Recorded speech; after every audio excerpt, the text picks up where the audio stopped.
They told me, son, you're special. You were born to do great things. You know what? They were right.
I am Andrew Ryan, and I'm here to ask you a question.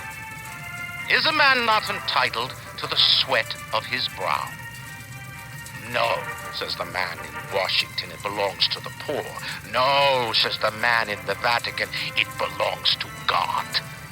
No, says the man in Moscow, it belongs to everyone. I rejected those answers.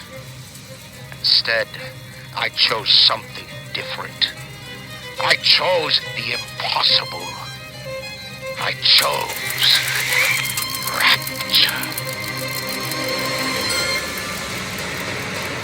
A city where the artist would not fear the censor, where the scientist would not be bound by petty morality, where the great would not be constrained by the small. And with the sweat of your brow, rapture can become your city as well.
Is it someone new?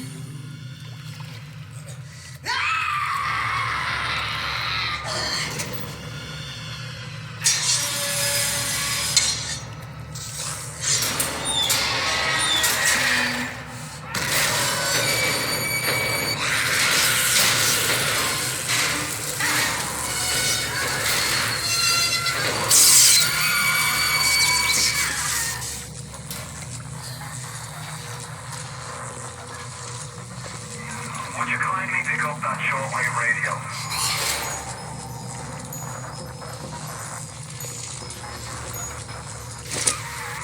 I don't know how you survived that plane crash, but I've never been one to question Providence. I'm Atlas, and I aim to keep you alive. Now keep on moving. We're gonna have to get you to higher ground. Take a deep breath and step out of the bathysphere. I won't leave you twisting in the wind. We're gonna need to draw her out of hiding, but you're gonna have to trust me.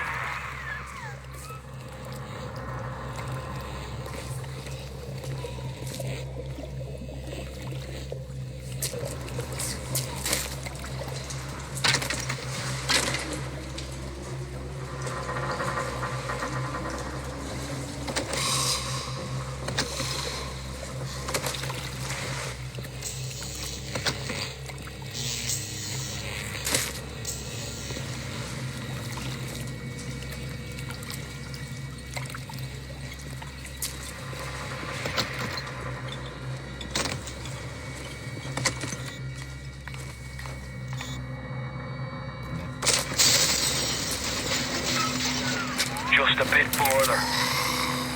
How do you like that, mister?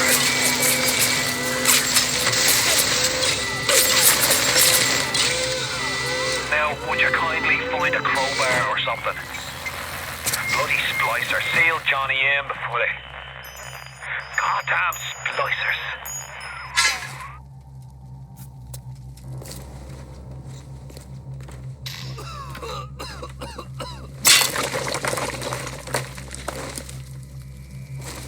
I'm good looking.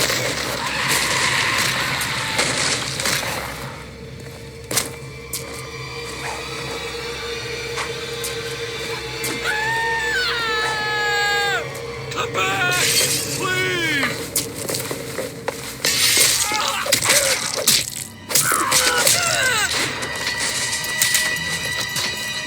My daddy's smarter than Einstein, stronger than Hercules, and lights a fire with a snap of his finger.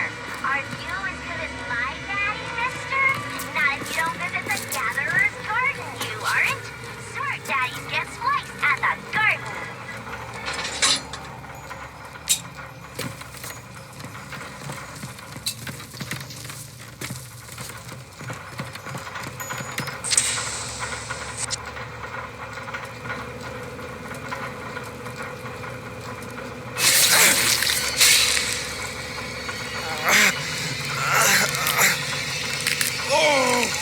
Steady now. Your genetic code is being rewritten.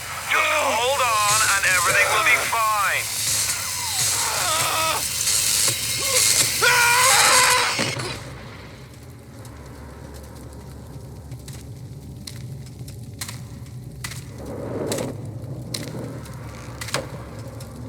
This little fish looks like he just had his cherry popped. Wonder if he's still got some Adam on him.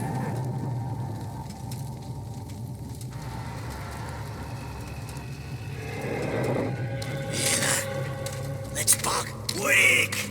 You're a weak chopper. This little fish ain't worth towing it with no big daddy.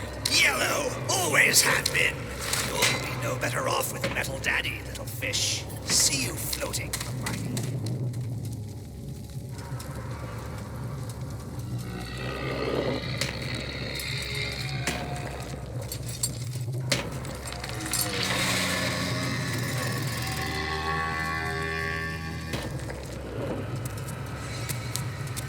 Look, Mr. Bubbles, it's an angel. I can see light coming from his belly. Wait a minute, he's still breathing. It's all right. I know he'll be an angel soon.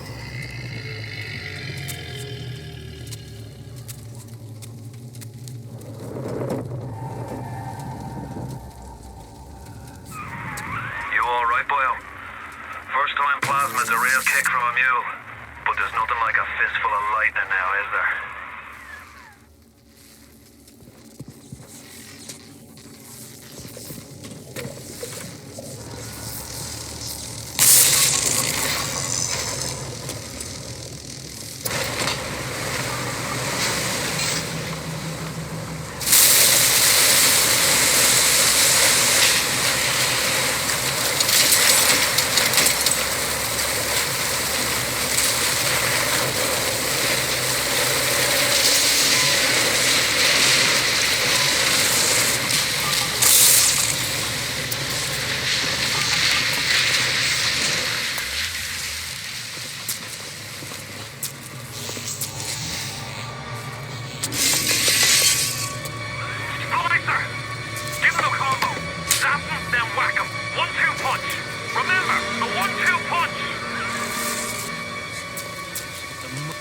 Leave me alone!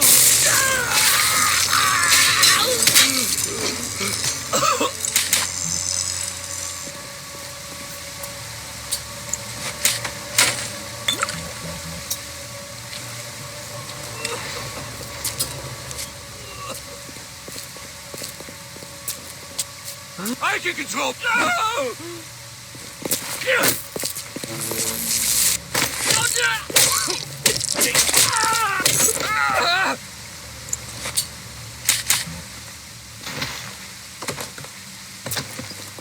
Tell Ryan I'm sorry. No, I won't do it again. No, please, please.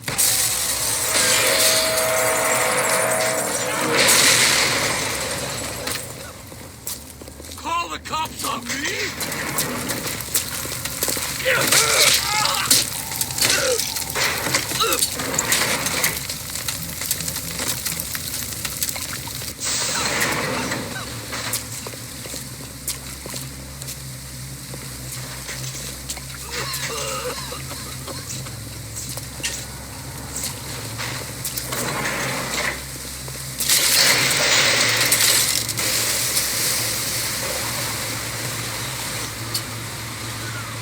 Listen, I've got a family. I need to get them out of here. But the splicers have cut me off from them.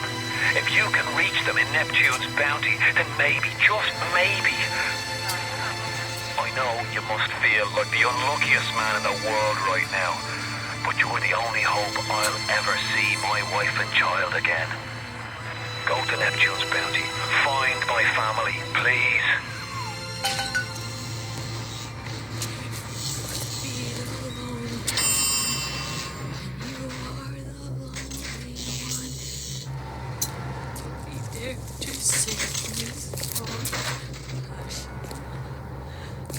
Mommy's gone.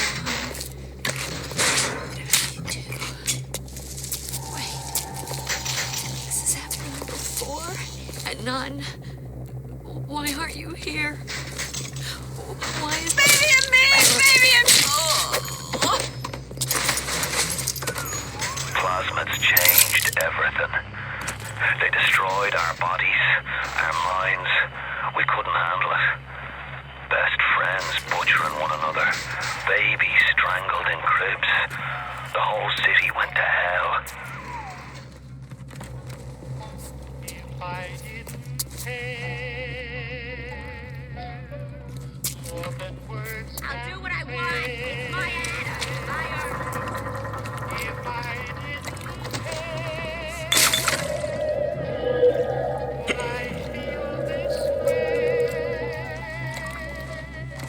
If this isn't love, Last time,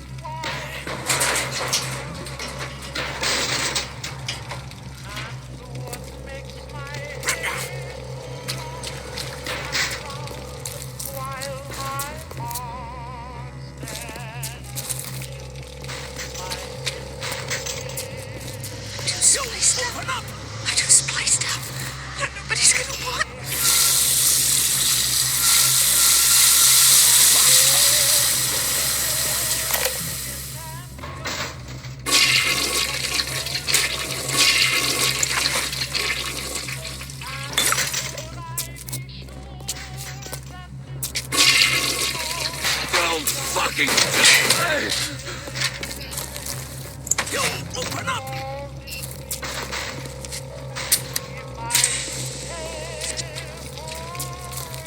Last time. Careful now. Would you kindly lower that weapon for a minute? You think that's a child down there? Don't be fooled. She's a little sister now. Somebody went and turned a sweet baby girl into a monster. Whatever you thought about right and wrong on the surface, well, that don't count for much down in Rapture. Those little sisters, they carry Adam, the genetic material that keeps the wheels of Rapture turning. Everybody wants it, everybody needs it. Round and round, while my heart just can't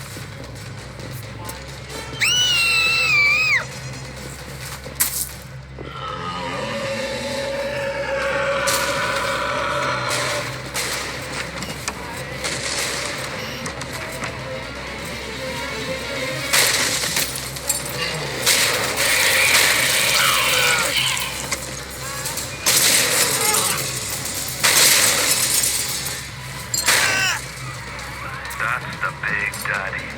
She gathers Adam, he keeps her safe.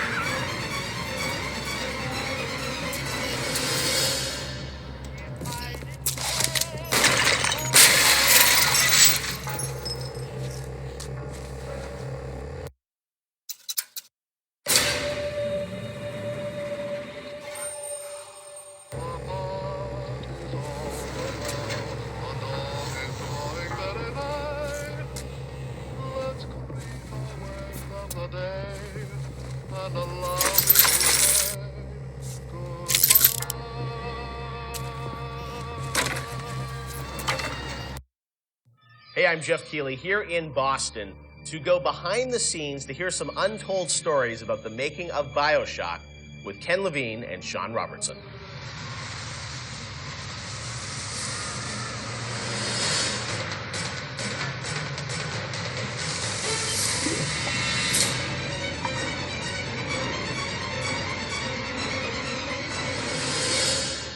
Let's talk a bit about the theme and setting of BioShock Rapture. I think a lot of people, when they played the game for the first time, Ken, they wondered, how did you even dream up this place? And I know you've said publicly before that part of the reason you sort of, what led you to Rapture was this idea of fully simulating a place. Tell us about that sort of idea and the frustrations you had with other games where you sort of hit a bound. I think our philosophy was always to do what we were doing 100% rather than try to do something bigger and do it 50% or 40%. So one of the ideas of, and this sort of came from System Shock 2 as well, where you focus on an area that you can really bring to life and you kind of eliminate the questions of, well, why can't I go over the bridge to New Jersey? So we were able to really make a place, I think, that felt believable and real, even though in actuality it was really quite limited. But we just sort of dressed it with all these buildings outside that were all, were all basically glorified fakes. We let the story drive what we needed to show rather than some kind of like predetermined map which we sat down, which is a little different than like System Shock 2, where we actually mapped a spaceship out deck by deck. Yeah. Because I don't know why the philosophy felt a little different there, because you want to feel like a real spaceship that was sort of stacked on top of each other. Rapture was free to sprawl across the ocean floor. Although you guys originally, John, were talking about doing this game on a sort of spaceship again, right? Yeah, when we first started talking about what the spiritual successor to System Shock 2 was going to be, Spaceship came up, but again, we wanted a limited environment, and we didn't necessarily want to do Spaceship again. And our first actual exploration of this space was underwater, but ultimately ended up looking like a spaceship. It just happened to have a couple of seaweed fronds outside. And that started to push us towards what artistic statement that we wanted to make this look different, and what rules we were going to set for the world. How at every turn we were going to try to remind the player that they were in fact underwater and that this wasn't a spaceship. And how, like, underwater, we obviously know you did underwater, then sitting in the sky, like where did you come with the idea of like doing this underwater? I think there was probably a conversation. It's like, well, what kind of places could be cut off from other places? Yeah. Like, well, spaceship, summer camp, any island notion, right? Something that's cut off from the rest of the world. Yeah. So you never felt like you should be able to go over that bridge to New Jersey. I don't want to apply some deep and meaningful conversation. I think it was one of those ideas that you just kind of say, and then everybody's, that sounds cool. Let's try that. Let's go for it. And I think it lended itself to having very nice views out the window without having to build an insane amount of unique assets. Right. By today's standards, we still were a small team back then. And there's an expectation that because you're underwater, the view distances are going to be short, so you can really kind of fade out into the fog at a short distance and not have the expectation that, why can't I see forever? So there's a lot of limitations in a good way that we put on ourselves by being underwater, as opposed to like if you're on a cruise ship, then you'd expect to see across the water and we'd have to deal with that. Same thing with an island. Or and a city in the sky. Exactly. Which was a lot more complicated, yeah. So you came up with the idea of let's do this underwater, let's do this sort of isolated place. Then you had to answer the question of, why would someone build this? Is that sort of how it worked, sort of order of operations? You then had to come up with a story to explain? Yeah, I think we wanted a very believable reason why they'd be there. Right. And sort of the necessary isolation of the place sort of led to, well, what kind of person would want to do this? And I wasn't even particularly aware of the sort of political implications of what I was reading, but I've been reading, I had read The Fountainhead. Right.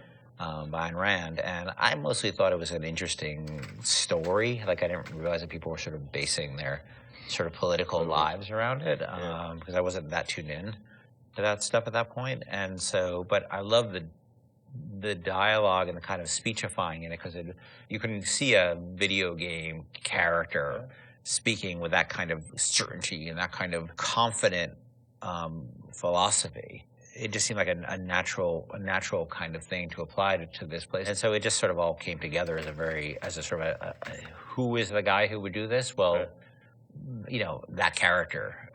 It was sort of this amalgamation of characters from Ayn Rand's books and Ayn Rand herself. This sort of idealistic person who says, well, the only way to do this is to separate from the rest of the world. Right. And that led to Andrew Ryan. I am Andrew Ryan, and I'm here to ask you a question. Is a man not entitled to the sweat of his brow? No, says the man in Washington, it belongs to the poor. No, says the man in the Vatican, it belongs to God. No, says the man in Moscow, it belongs to everyone. We knew from a technical standpoint that we wanted isolation. We also knew to sell it, we needed a compelling storyline, a backstory that why would this place exist? Otherwise, how are we going to make Rapture feel like it's lived in if we don't have the reason for it to be there? So once we decided on the underwater location and then the closed off spaces, that objectivist story kind of came in and made the art stronger and made the level design stronger, because we could feed back into that loop. And I think that's why we had to have sort of Andrew Ryan's pitch right at the beginning of the game. We wanted people to understand why somebody would go there. And so he makes this very personal one-to-one pitch to the gamer, but also that was the pitch he'd make to people, which was, there's a place that you can be free of all these things, where you can not be sort of put upon by the government and not be afraid of nuclear war and not be afraid of all these other things that will plague you on the surface.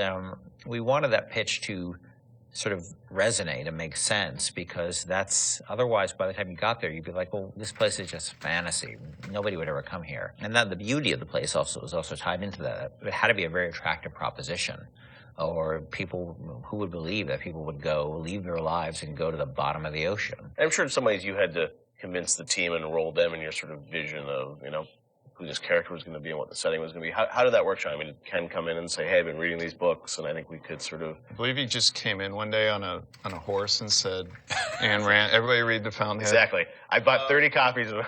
Yeah, I think, Here's a 2,000-page book or something. Yeah. Go read it. I mean, it really is more organic. Like I said, we knew that we had this location, and you struggle to fill it with stories, and you struggle to find meaning of why does this place exist? What's my motivation? And as Ken started to explore Ayn Rand a little more and started talking to us about it, and we were having that conversation, and it's like, oh, this could totally work. Like, this is exciting. Like, this is something that really hasn't been done in a video game before. And if we had flipped it and come up with the idea first before the location, I don't think we would have really been that excited about it. But we had a location, and now we're trying to fill it with that story. And because of the order of operation there, you start to get excited, like, oh, I could totally make this work. This is going to really make it feel like a lived-in space. You know, as you think of sort of the the setting, and you think of maybe a character or something, was there a moment that you think back, it's like, oh, like right then and there, like I got excited when you attached the handwriting For me, stuff it was going to Rockefeller Center and seeing the visual. Uh-huh. So I told this story before, but my wife and I were in New York, and we went to Rockefeller Center, which was, if you go to Rockefeller Center, it basically looks exactly like Rapture. It's because every building, you're sort of encircled. It's this block in New York, or a couple of blocks in New York, where Radio City Music Hall is, and where 30 Rockefeller Plaza is, where if you see that show 30 Rock, and the ice skating rink, and where they put the Christmas tree, and it's this very iconic location. But what's cool about it, it's all one, unlike the rest of the city. Everywhere you look, it's one architectural style. It's Art Deco. And it's very iconic Art Deco. And my wife and I were there, and we were sort of working on the game, and we didn't have a visual style. And all of a sudden, I started looking around, and I said, oh, this could be a visual for the game. Also, the geometry of it was actually quite conducive to making a video game, because it wasn't overly complicated geometry. Art Deco is quite bold and simple. Bold and geometric, and simple. And so my wife and I bought a couple of tourist cameras before iPhone cameras, exactly. you know. Throwaway cameras, Yeah, throwaway cameras, those little Kodak things, and we just started photographing doorknobs and light fixtures, and just sort of developed the photos. Remember that? Brought them in and said, "Come to the office. Here's a stack of stuff. Here's a stack of photos. Take a look." I'll see you guys in a couple of years. Go make this. City where the artist would not fear the censor, where the scientist would not be bound by petty morality, where the great would not be constrained by the small. And with the sweat of your brow, Rapture can become your city as well. So you had kind of a theme, you came up with an art style, some of the iconic characters, and then, you really had to build the narrative around it. And you've talked about, a lot of the themes in the game, and, greed, jealousy, sex, violence, all the things that sort of, drive us or what destroy us. And that was something I think that, as you thought about the story of the game, you wanted to, I'm sure, reflect some of those, right? Because I think people love the characters. It's sort of flawed in a way, and this is a world which is its own little microcosm, but had a lot of tension inside of it. Yeah, I mean, the character Ryan was sort of, he's basically invisible through most of the game, right? Except for a very small portion. But he's very present because the city is him, right? It's such a representation of him. We never want to cut away to a cutscene where you saw Andrew Ryan, planning and scheming. We wanted him to be very present without actually being present. But once you had Ryan, and once you had his desire to protect this vision of his, you just had to then come up with the characters who'd be arrayed in opposition to him. So we had this character, the Big Daddy, and then eventually the character of Little Sister. And so characters like Tenenbaum came along. Like, here's a person who's in opposition to him for this reason. And then you have, for more noble reasons. And then you have a character like Atlas, who's much more cynical opposition. Once we had all those characters arrayed, we're like, well, who are you?